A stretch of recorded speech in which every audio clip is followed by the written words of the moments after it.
Hello and welcome to Coach's Corner. I'm Dean Meagher. Today I want to talk about short putting and why it's important to have a process so that you can take enough time over them to give yourself a chance at making more of them. A lot of the time people get a short putt and the reality is they rush it and they miss it, and it's a problem. And I think a lot of it is due to they don't really have a good process for that short putt, but also they feel like they kind of want to get out of the way. They want to get the putt over and done with and not have to worry about it anymore and not hold up anyone as well. So I think a lot of it stems actually from before, which I'm just going to go and do right now, which is a slightly longer putt. So I think when people putt the ball up to the hole, a better process that they should start to use is to hit their putt however far past it goes. Hope that doesn't go in. Okay, that's just ruined the video. I'll keep going though, just for the sake of it, so I can show off that I actually hold the putt. But let's say the ball went across to there. So from back here, what I would immediately do is say, I'm going to mark. And so as I hit that putt, almost immediately as it stops, I let everyone know in my group that I'm going to mark. That allows the other players in the group to then start to set up for their putts and get ready to putt. I then mark my ball and get out of the way. And while I'm doing that, I'm essentially going to read this putt. So other people are going to putt up to the hole. We haven't held up any speed, and essentially, it gives me the time to read the putt and make an analysis of, is it going to break? What's my line going to be? And that's just a very important thing to do over a short putt. People generally skip this step because they're, again, trying to get the putt done with.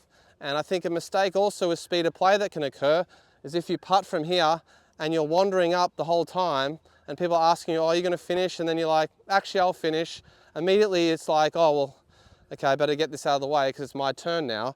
And you don't spend enough time to really focus your mind, pick up the subtlety in the slope, what's in front of you, to assess then what your line is, whether you use the spot or the hole, and to commit to that spot no matter what happens when you're over the ball. And what happens is people rush up, they get to their ball, they think, oh, let's get this out of the way, please don't miss it, and unfortunately, they generally miss it. And so that's really costly. If you don't have a good process for short putting, you're going to waste a lot of shots, and it's got nothing to do with your overall skill level. It's just the process that you have for doing a short putt is generally quite poor. So hopefully, in future, what you guys will do, we'll putt up to the hole, I'll mark, and again, play is still moving, people are getting their putts ready as you walk up. You mark the ball, get out of the way, they have their putt. You can then already assess exactly what you're going to do.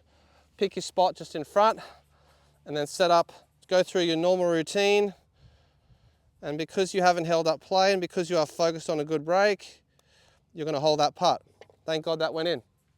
Okay, so that's a process I'd love for you guys to try. If you haven't tried this before, please do. And hopefully you'll find that you'll actually hold more of them. You can't guarantee you're going to hold all of them, but just you'll have a better process for it.